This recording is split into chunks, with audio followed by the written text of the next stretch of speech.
You are listening to Alex Nanlohi Podcast, to know the Lord and to make Him known.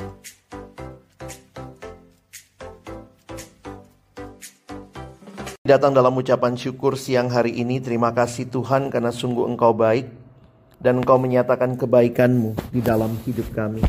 Kembali kami boleh datang bersekutu, memuji, memuliakan nama-Mu. Semua ini adalah karena kasih karunia-Mu. Kalau sebentar kami akan membuka firman-Mu, bukalah juga hati kami. Jadikanlah hati kami seperti tanah yang baik, supaya ketika benih firman-Mu ditaburkan, boleh sungguh-sungguh berakar, bertumbuh, dan juga berbuah nyata di dalam hidup kami. Berkati baik hamba-Mu yang menyampaikan, semua kami yang mendengar, Tuhan tolong, agar pada akhirnya kami bukan hanya jadi pendengar-pendengar firman yang setia, tapi mampukan dengan kuasa dan pertolongan dari Roh-Mu yang kudus, kami dimampukan menjadi pelaku-pelaku firman-Mu di dalam hidup kami, di dalam keseharian kami. Bersabdalah ya Tuhan, kami umat-Mu sedia mendengarnya. Di dalam satu nama yang kudus dan berkuasa, nama Tuhan kami Yesus Kristus, Sang Firman yang hidup, kami menyerahkan pemberitaan firman-Mu. Amin. Shalom. Selamat siang teman-teman sekalian. Gimana puasanya? Kalian mau makan-makan aja gitu ya. Iya, jadi kita bersyukur ya di kampus yang pasti agak susah cari makanan di minggu-minggu pertama ya, dan termasuk di Depok ya. Itu cukup ya, tapi untung ada mall ya. Oke. Hari ini kita akan bicara tentang Timotius, dan ini adalah satu tokoh yang mungkin yang baru pulang RK udah banyak belajar ya, Timotius gitu ya.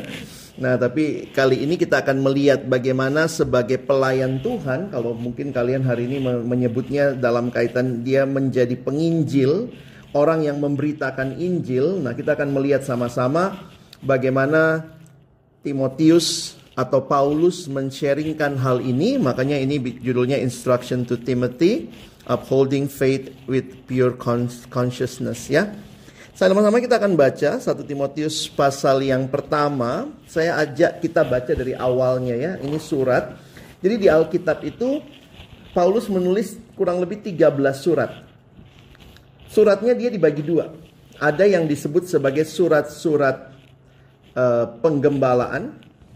Itu biasanya kepada jemaat yang nama kota. Roma, Filipi, Tesalonika. Nah, kemudian ada kurang 3 surat yang personal ya. Timotius 1-2, lalu Titus dan Filemon. Nah, ini biasa disebut sebagai surat-surat umum yang Paulus tulis. Nah, khusus Timotius ini adalah anak rohaninya Paulus yang Paulus surati dia. Timotius waktu itu sedang ditugaskan Paulus melayani di Efesus. Paulusnya sendiri lagi ada di dalam penjara. Jadi bayangkan ya, Timotius yang masih muda, walaupun kira-kira umurnya Timotius waktu dibilang muda di pasal 4 itu, Timotius paling tidak sudah umur 30 tahun. Waktu itu orang memimpin gereja biasanya mulai 40 tahun. Jadi Timotius masih dianggap muda untuk zaman itu. Nah, Timotius adalah orang yang dekat dengan Paulus. Paulus mementor dia. Cukup jauh bedanya ya. Paulus itu mungkin sudah umur 60-an. Udah opung ya. Nah, Timotius itu anak rohaninya. Dan dia meninggalkan Timotius melayani. Dan Timotius tentunya sebagai anak muda yang baru melayani butuh dikuatkan. Jadi kayak Paulus kirim surat waktu itu kan nggak iseng kayak kita ya. Aduh, kalau nggak ada kerjaan teks teman gitu ya, lagi apaan lo gitu ya. Zaman dulu tuh susah, nyari kertas aja susah gitu ya. Jadi surat tidak dikirim karena iseng, pasti ada tujuannya. Nah, surat Timotius ditujukan untuk Timotius pribadi, tetapi ini juga nampaknya dibacakan ke jemaat. Jadi walaupun ini surat pribadinya Timotius, tapi kemudian dijadiin surat yang dibaca ke jemaat seperti yang kita lakukan siang ini ya. Jadi bayangkan kalau surat pribadimu, chat pribadimu dibacain di depan begitu ya, untuk menjadi pembelajaran bersama. Jadi kira-kira kalian bisa bayangkan apa yang Paulus ingatkan untuk Timotius ya. Apa yang Paulus sampaikan. Nah, disinilah mungkin yang kayak kalian bilang tadi.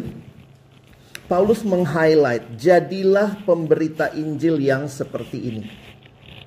Dan ini yang akan kita lihat sama-sama ya. Saya nggak bisa bahas semuanya, ayatnya panjang gitu ya. Kita baca bergantian, yang ganteng bersama saya baca ayat 1, yang cantik baca ayat 2 ya. Kita bergantian sampai ayat 20. Kalau kalian nggak termasuk salah satu kategori itu, silahkan melihat kami lah ya. Oke, yang laki-laki dulu ya, ayat 1. 1-2 ya. Dari Paulus, Rasul Kristus Yesus, menurut perintah Allah, Juru Selamat kita, dan Kristus Yesus, dasar pengharapan kita.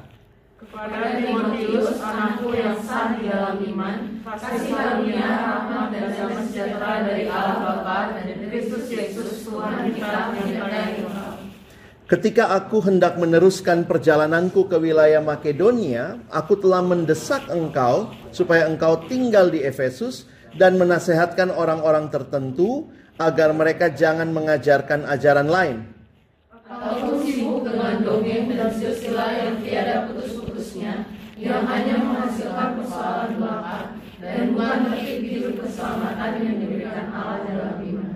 Tujuan nasihat itu ialah kasih yang timbul dari hati yang suci, dari hati nurani yang murni, dan dari iman yang tulus ikhlas. Tapi ada orang yang tidak sampai pada tujuan itu dan yang sesat dalam omongan yang sia-sia. Mereka itu hendak menjadi pengajar hukum Taurat tanpa mengerti perkataan mereka sendiri dan pokok-pokok yang secara mutlak mereka kemukakan. Kita tahu bahwa hukum Taurat itu baik kalau tepat digunakan. Yakni dengan keinsafan bahwa hukum Taurat itu bukanlah bagi orang benar, melainkan bagi orang durhaka dan orang lalim, bagi orang fasik dan orang berdosa, bagi orang duniawi dan yang tak beragama, bagi pembunuh bapa dan pembunuh ibu, bagi pembunuh pada umumnya, bagi orang cabul dan pemburit, bagi pencuri, bagi pendusta, bagi orang makan sumpah dan seterusnya, segala sesuatu yang bertentangan dengan ajaran yang sehat. Yang berdasarkan Injil dari Allah yang mulia dan maha bahagia seperti yang telah dipercayakan kepadaku. Aku bersyukur kepada Dia yang menguatkan aku, yaitu Kristus Yesus Tuhan kita, karena Ia menganggap aku setia dan mempercayakan pelayanan ini kepadaku. Aku yang tadinya seorang penghujat dan seorang penganiaya dan seorang ganas, tetapi aku telah dikasihaninya karena semuanya itu telah kulakukan tanpa pengetahuan, yaitu di luar iman. Maka kasih karunia Tuhan kita itu telah dikaruniakan dengan limpahnya kepadaku dengan iman dan kasih dalam Kristus Yesus. Perkataan ini benar dan patut diterima sepenuhnya. Kristus Yesus datang ke dunia untuk menyelamatkan orang berdosa, dan di antara mereka akulah yang paling berdosa. Tetapi justru karena itu aku dikasihani, agar dalam diriku ini sebagai orang yang paling berdosa, Yesus Kristus menunjukkan seluruh kesabarannya. Dengan demikian aku menjadi contoh bagi mereka yang mempunyai percaya padanya dan mendapat hidup yang kekal. Hormat dan kemuliaan sampai selama-lamanya bagi Raja segala zaman, Allah yang kekal, yang tak nampak, yang esa. Amin. Tugas ini kuberikan kepadamu, Timotius anakku, sesuai dengan apa yang telah dinubuatkan tentang dirimu, supaya dikuatkan oleh nubuat itu, engkau memperjuangkan perjuangan yang baik dengan iman dan hati nurani yang murni. Beberapa orang telah menolak hati nuraninya yang murni itu, dan karena itu kandaslah iman mereka. Di antaranya Himeneus dan Alexander yang telah kuserahkan kepada iblis supaya jerah mereka memuja. Nama saya ada lagi di situ ya. Saya pernah ulang tahun, lalu anak kelompok kecil saya kasih ayat ini. Ya, adik-adik yang nggak tahu diri itu ya. Ya, kadang-kadang karena kedekatan lah kita bisa saling membuli ya. Karena saya bilang bully sama bercanda tuh tipis bedanya. Kalau bercanda kan dua-duanya ketawa ya. Kalau bully kamu ketawa, orangnya menderita gitu ya. Jadi pastikan kamu membuli atau Bercanda ya. Nah, teman-teman ingat, ini surat ditulis Paulus kepada anak rohaninya Timotius. Dan Timotius diharapkan Paulus jadi penginjil di tengah-tengah jemaat yang Paulus tempatkan Timotius di sana. Pengalaman bersama Timotius, waktu Paulus nulis kitab 1 Timotius, kemungkinan Paulus sudah bersama Timotius lebih dari 10 tahun.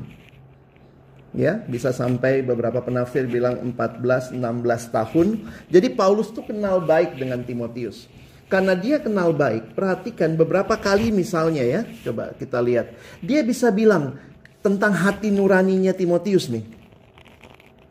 Perjuangan yang baik dengan iman dan hati nurani yang murni, itu berulang kali dia sebut. Tadi juga di bagian awal soal hati nurani yang murni, dan itu terlihat di dalam kehidupannya Timotius. Jadi bayangkan AKK sama PKK begitu dekat sampai dia tahu dalam-dalamnya lah, kira-kira begitu ya. Nanti di pasal di 2 Timotius dia bahkan kenal keluarganya. Aku tahu ibumu Eunike, nenekmu Lois gitu ya. Mungkin kakeknya Superman kali ya. Jadi kalau pikir bahwa kedekatan itu membawa Timotius dipercayakan tugas. Tugas ini kuberikan kepadamu Timotius anakku. Di bagian awal dia bahkan tulis Timotius anakku yang sah. Jadi jangan pikir oh Paulus dalam penjara bisa punya anak gitu ya. Enggak ya. Sah di dalam iman. Ya. Nah, mari kita lihat sebentar kitab 1 Timotius.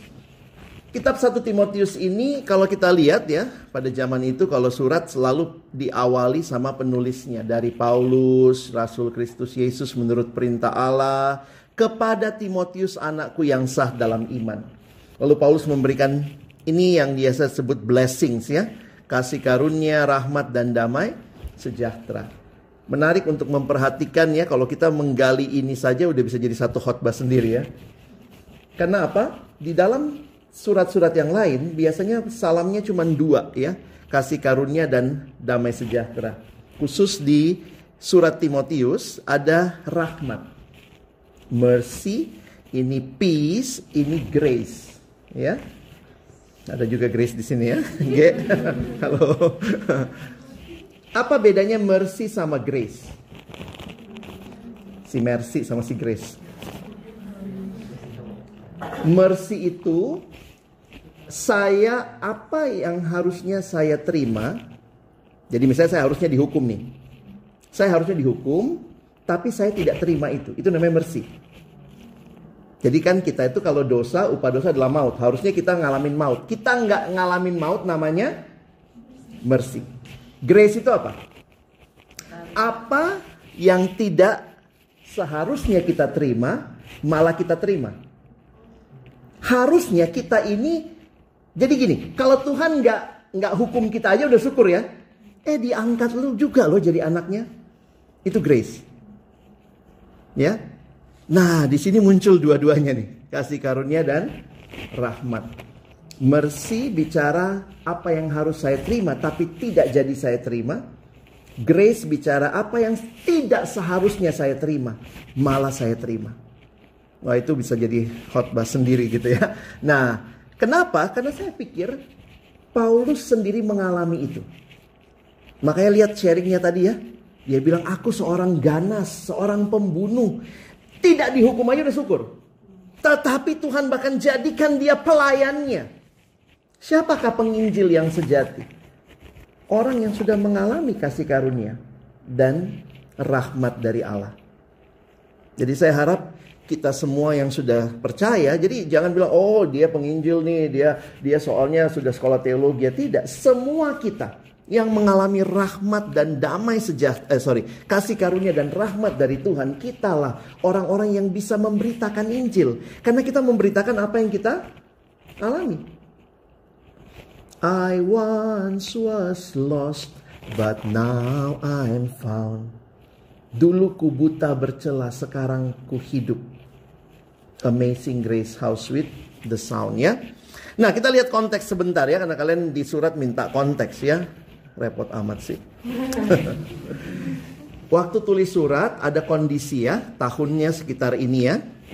Saat itu ancaman besar pada melanda provinsi Asia. Asia pada masa itu bukan cuma nama benua, tapi nama daerah di Asia Kecil. Kalau kalian lihat literatur namanya Asia Minor, di daerah Turki ya, dengan Efesus sebagai ibu kotanya. Nah, pada waktu itu ada dua ancaman. Pertama dari dalam, kedua dari luar. Dari dalam ternyata ada ajaran, dari dalam ajaran sesat. Dari luar pihak-pihak yang gak suka sama hidup orang Kristen, jadi dianiaya. Tapi yang mengerikan sebenarnya ya, justru mereka dibenci karena perilakunya saleh. Jadi bayangkan ya kalau di tengah-tengah itu, lu gak mau nyontek ya, gue bunuh lo gitu ya. Padahal ini syukur loh, ini saleh hidupnya ya. Nah, jadi kekristenan pada awalnya di masa itu ya memang gak mudah. Ditambah lagi kasusnya apa? Paulus, maaf ini sebenarnya buku sekolah minggunya orang Korea. Makanya Paulusnya sipit. Ya, ini. Dulu waktu ini slide udah lama saya dapat ya waktu eksposisi kitab Timotius di anak siswa. Nah, saya cari gitu biar nyambung. Oh, ini Paulus nih. Jadi bayangkan Paulus waktu itu di penjara, teman-teman. Bayangkan kalau misalnya ketua PO-mu, ketua posanya di penjara gitu ya. Terus kamu gak akan bangga, gue kenal si Denny itu misalnya gitu. Misalnya gitu. Kita gak akan bangga-bangga amat kan kalau dia di penjara. Jadi pada waktu itu Timotius mungkin saja ciut. Makanya Paulus tulis surat dari dalam penjara. Saya pikir bela-belain banget ya. Pasti dia minta tolong dong cariin kertas, cariin papirus. Dia nulis untuk menguatkan Timotius. Pada sekitar tahun 64 Paulus ditangkap, harus menjadi penghuni penjara di Roma. Dan di dalam pasal pertama sebenarnya Paulus membedakan dua hal ini. Sederhana aja. Jadi kita harus yang jadi yang mana? Kamu mau yang jadi yang mana? Mau jadi versus, jangan. Ya, pengajar yang setia. Ayo kita beritain Injil dengan setia. Dan uniknya, kadang-kadang gitu ya, ketika ada pembanding, jadi kita tahu nih, guru palsu tuh kayak apa, berarti kita jangan seperti itu. Ya, nah kita lihat konteksnya sebentar. Ayat, saya bagi lagi ya. Nah ini ya, ini dari sini, abang bagi jadi dua bagian besar. Kalau kalian mau PA lebih lanjut. Ini peringatan terhadap guru palsu yang di bawah, bagaimana menjadi pengajar yang setia.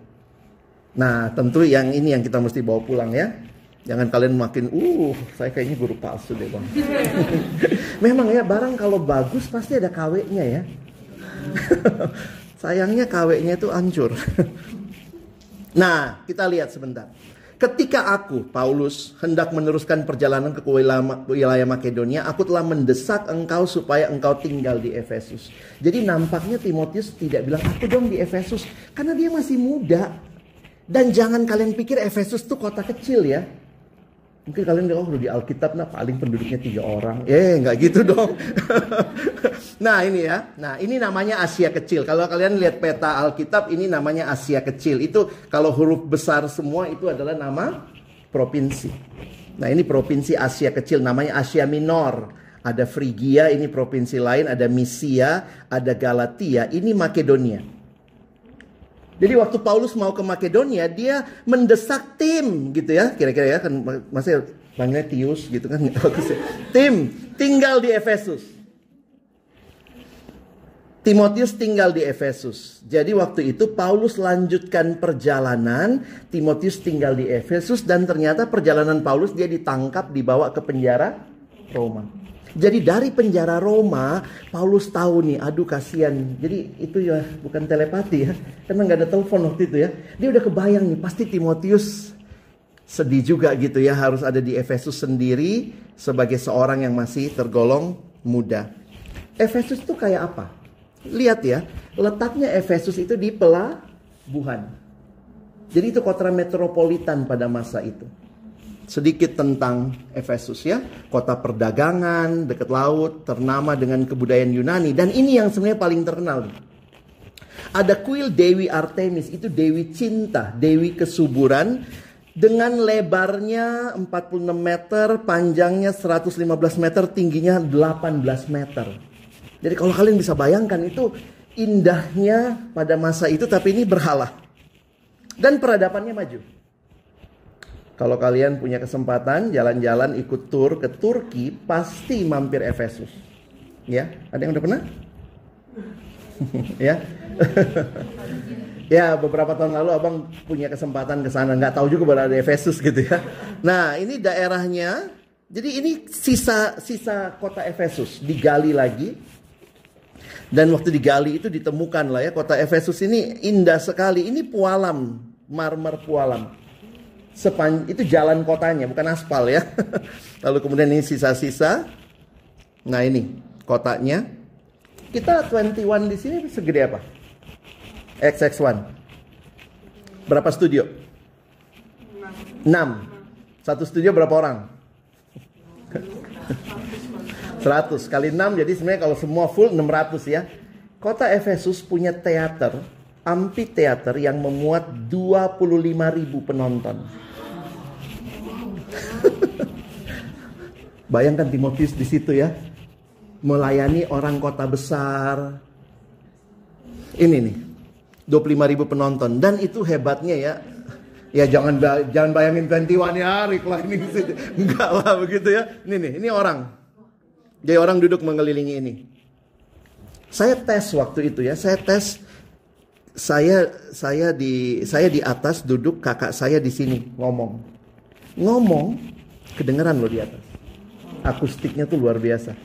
Sampai mikir, gila ya pada zaman itu. Karena kan kita mikir gitu, dia nggak pakai 3D apa voice atau apa ya. Nah, ini peradaban yang maju. Kenapa saya mau tunjukkan ini buat teman-teman? Karena realitanya ya, ini yang paling terkenal amphitheaternya. Timotius harus melayani di kota yang seperti itu. Jadi mungkin seperti kita sekarang, gimana jadi penginjil di generasi zaman now. Pada saat yang sama, yang disembah itu Dewi Artemis. Maaf, Dewi Artemis itu Dewi kesuburan. Sedikit gambaran tentang ibadah pada waktu itu. Jadi ada kuil Dewi Artemis, itu Dewi kesuburan. Kalian udah gede ya, abang ngomong apa adanya. Ibadahnya dilakukan dengan persetubuhan. Karena itu kan kesuburan. Sehingga disediakanlah di kuil itu pelacur bakti. Itu temple prostitute pada masa itu. Jadi bukan cuma prostitusi biasa, ini prostitusi yang legal, rohani. Apa yang dilakukan? Maka laki-laki yang datang beribadah bersetubuh dengan perempuan temple prostitute. Lalu ketika dia akan ejakulasi, dia harus tumpahkan ke tanah. Itu lambang kesuburan. Dikebayang juga laki-laki rajin ibadah kali waktu itu ya. Tapi sorry ya. Mungkin, tapi jangan bayangin langsung. Karena kita sekarang bayanginnya seksual kan. Waktu itu bukan seksual, itu ritual. Itulah ibadah. Karena itu Dewi Artemis diyakini sebagai Dewi kesuburan. Itu sebenarnya para ahli waktu menggali ya, Dewi Artemis itu Dewi ini patungnya nih. Seorang perempuan dengan banyak payudara. Jadi itu gambarannya. Sebenarnya patung aslinya itu sebenarnya diyakini kayak meteor turun jatuh lalu kelihatan ada gerundul-gerundul, oh itu payudara kali ya. Jadi akhirnya ini yang udah versi dibagusinnya. Ini yang kalian bisa ketemu kalau kunjungan ke museum-museum. Ini patungnya Dewi Artemis. Jadi sedikit gambarannya kayak begitu. Gimana jadi penginjil di situ? Ayo hidup kudus. Oh ibadahnya aja model begitu. Sama ya, di tengah-tengah kondisi zaman now juga saya pikir makin gak mudah lah untuk hidup. Ajaran sesatnya apa? Ajaran sesatnya, nah ini. Mengajarkan ajaran lain, kata Paulus, sibuk dengan dongeng dan silsilah yang tiada putus-putusnya. Nah ini apa sebenarnya? Kemungkinan adalah bagian dari orang Yahudi. Saya gak tahu Batak ikut Yahudi apa Yahudi ikut Batak ya. Suka Marta Rombo. Yang panjang ya. Tapi poinnya adalah mereka mencoba melakukan itu mengkaitkan dengan kerohanian. Jadi silsilah itu siapa yang keturunan dewa dan seterusnya itu yang dijadikan obrolan. Nah perhatikan dari ayat 7 mereka itu hendak menjadi pengajar hukum Taurat. Jadi pada waktu itu nampaknya ajaran sesat yang berkembang adalah ajaran yang mengatakan untuk selamat harus melakukan hukum Taurat. Cukup nggak Yesus? Yesus dibutuhkan, tapi Yesus nggak cukup menyelamatkan. Harus plus hukum Taurat. Nah, ini yang waktu itu jadi masalah. Keselamatannya itu anugerah, grace, atau karena perbuatan baik. Kalau saya do something then I get something, itu berarti karena perbuatan baik saya. Jadi sebenarnya kalau seperti itu, siapa juru selamatnya? Diri sendiri. Kalau memang kamu bisa menyelamatkan dirimu, maaf ya, setelah berpuasa 1 bulan lamanya, mereka berusaha menyelamatkan dirinya. Hitung-hitungan pahala, harusnya habis itu selamat ya, sudah jadi juru selamat. Tapi sayangnya nggak selamat, makanya kita harus beritain Injil. Ya, ada beberapa gerakan, termasuk berdoa 40 hari selama teman-teman kita puasa. Ada gerakan doa, kalau kalian tertarik nanti abang bisa share. Jadi ada orang-orang yang akan berdoa setiap bulan Ramadan. Selama 40 hari kita berdoa tidak putus-putus. Silakan tiap orang bisa ambil slot 15 menit. Sehingga sedunia itu kita nggak ada putusnya gitu ya. Kita mendoakan untuk beberapa negara-negara, khususnya yang karena bulan seperti ini tuh mereka sangat ingin cari Tuhan.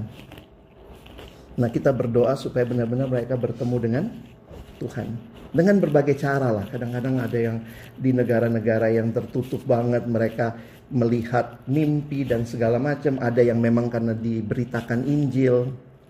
Jadi saya harap kita sensitif dengan situasi. Bukan cuma, oh dia puasa, ya udah. Dia lagi berusaha sungguh-sungguh tuh cari Tuhan. Sayangnya ada yang gak sungguh-sungguh juga ya. Tapi banyak kok yang sungguh-sungguh di bulan ini.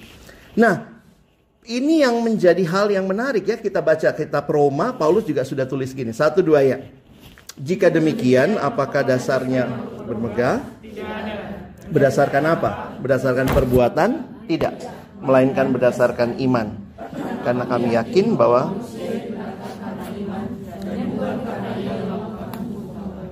jadi Paulus sudah jelas. Di dalam situasi yang ada, dia ingatkan lagi Timotius. Kita diselamatkan bukan karena melakukan perbuatan baik. Terus orang Kristen apa hubungannya sama perbuatan baik? Tetap ada, tapi perbuatan baik itu bukan syarat supaya selamat, tetapi respon karena sudah selamat, ya. Jadi kalimat ini menarik. Salvation always produces works, but works never produce salvation. Kalau saya bisa selamatkan diri saya, surga itu jadi tempat paling sombong ya. Ntar kalau sampai di surga, kenapa lu masuk sini? Kemarin baru nyumbang 3 panti asuhan. Lu kenapa? Gue baru mendirikan 3 gereja. Lu kenapa? Gue kemarin bikin kue buat anak PO. Gitu ya. Misalnya ya. Nah, makanya pendeta Timothy Keller bilang, religion make us proud of what we have done, but the gospel make us proud of what Jesus has done. Ternyata nggak gampang ya. Karena orang bilang keselamatan gratis, karya Yesus, gue nggak mesti nambah apa-apa. Mana ada yang gratis di dunia? Di Jakarta pipis saja bayar. Jadi kayaknya kita susah banget menerima bahwa ada satu pribadi yang udah mati buat kita. Di zaman itu Timotius sedang mengajarkan itu, orang lain bilang enggak begitu, pengajar sesat ya. Makanya ini kalau kalian lihat itu yang namanya legalism. Ya, waktu itu ada legalism. Kalau nanti kita bisa pelajari, ajaran sesat itu selalu kalau nggak ketarik ke legalisme, ketariknya ke antinomos. Antinomos itu berarti anti sama hukum. Kalau ini sangat gila hukum. Gue selamat karena gue melakukan Taurat 3 kali apa gitu. Itu hukum itu yang menyelamatkan. Yang satu, swingnya ke sana. Nggak butuh hukum. Kalau Tuhan mau selamatkan saya, anugerah berarti habis diselamatkan. Boleh dong berbuat dosa. Terus logikanya apa? Yesus mati buat dosamu yang kapan? Yang dulu, yang sekarang, apa yang nanti? Semuanya. Berarti kan belum melakukan pun udah diampuni. Wah, kalau gitu kita hidup seenaknya. Itu antinomos. Yakin selamat tapi boleh hidup seenaknya. Nggak begitu juga kali. Jadi hati-hati ya. Kita mungkin nggak legalisme, tapi mungkin kita bisa jadi antinomos. Jadi kalau bikin dosa nggak apa-apa. Tuhan maha kasih. Oh, kasihmu bagiku. Besok aku bikin lagi dosanya. Nah, kalau seperti itu kan kita tidak memakai hukum itu bagi kehidupan kerohanian kita ya. Nah, fungsi hukum Taurat itu dibahas sebenarnya di sini.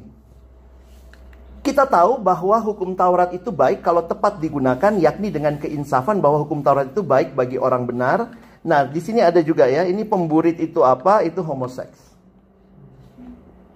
Ini bahasa tahun 74.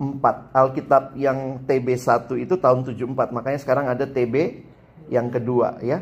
TB2 itu sudah disesuaikan. Bahasa itu berkembang ya. Jadi kalau tahun 74 Kamu nggak bisa bilang, ih gay, bukan ya, ih pemburit gitu. Itu bahasanya zaman itu, ya. Nah, kira-kira begitu.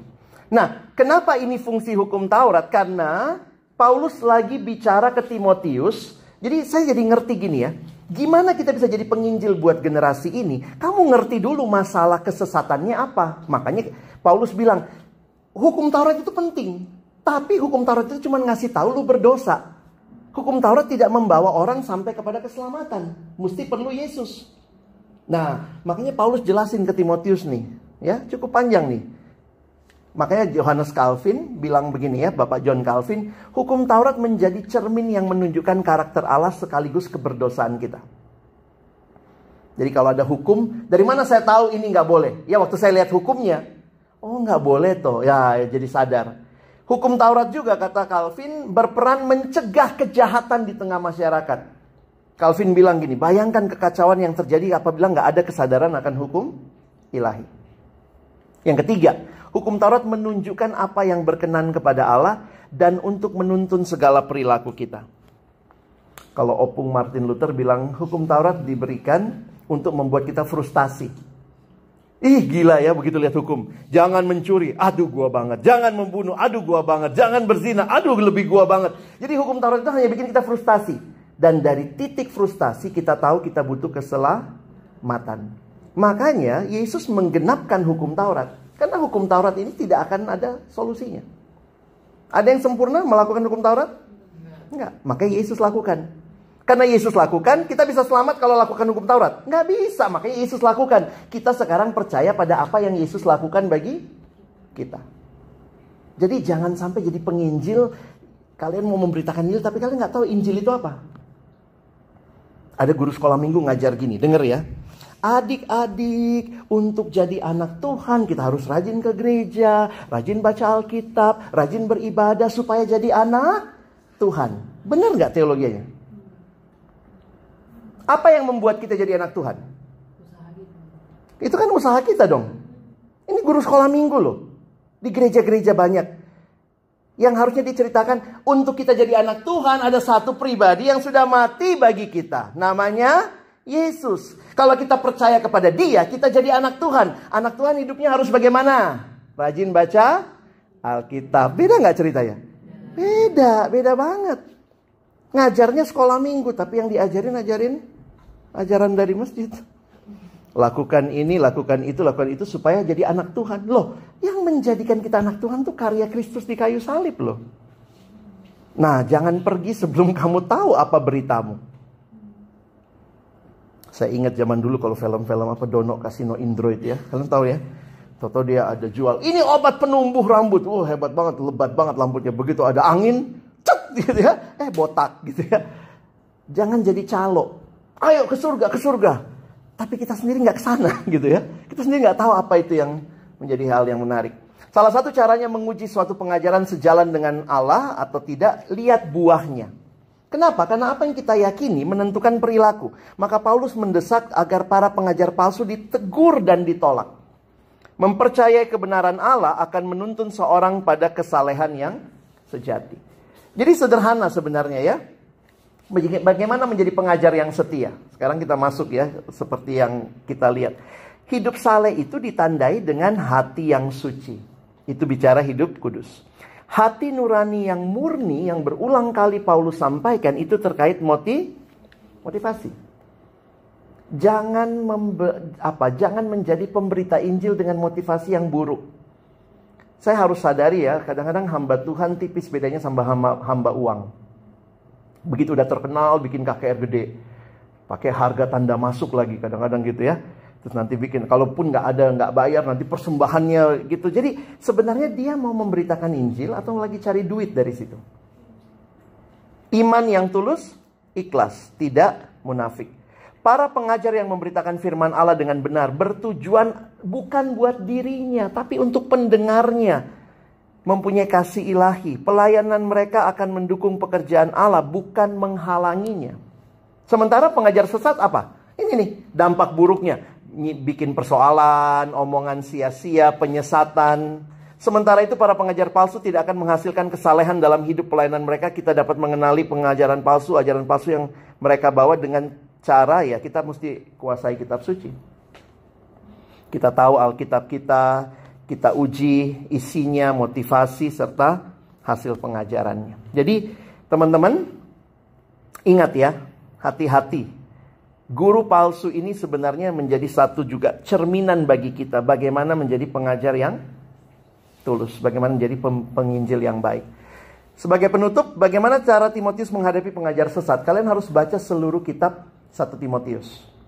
Di pasal 1, Paulus ingatkan anugerah Allah. Tadi dia ngomong ya, aku itu orang yang paling tidak bisa. Aduh, kalau mau dibilang aku tuh gak dapet lah. Tapi Allah menganggap aku layak. Dia bicara anugerah Allah.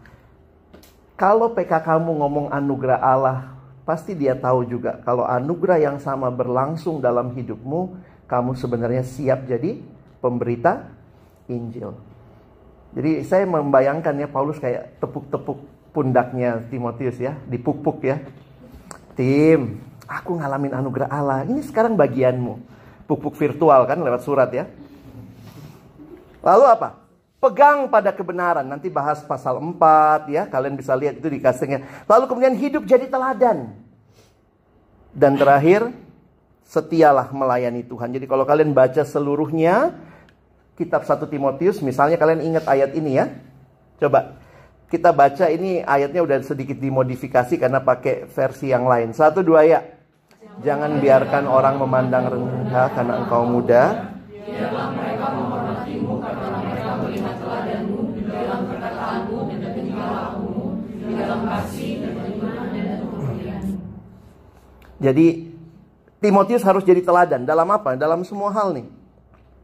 Tingkah laku, kasih, iman, kemurnian. Kemurnian itu balik lagi bicara motivasi. Ternyata banyak waktu itu juga guru palsu motivasinya uang. Pegang kebenaran ya. Iya, ini ingat 2 Timotius 3. Apa fungsi firman Tuhan? Mengajar, menyatakan kesalahan, berbagi kelakuan, mendidik orang dalam kebenaran. Ada anak siswa dulu abang layani, dia bilang, saya malas baca Alkitab kak.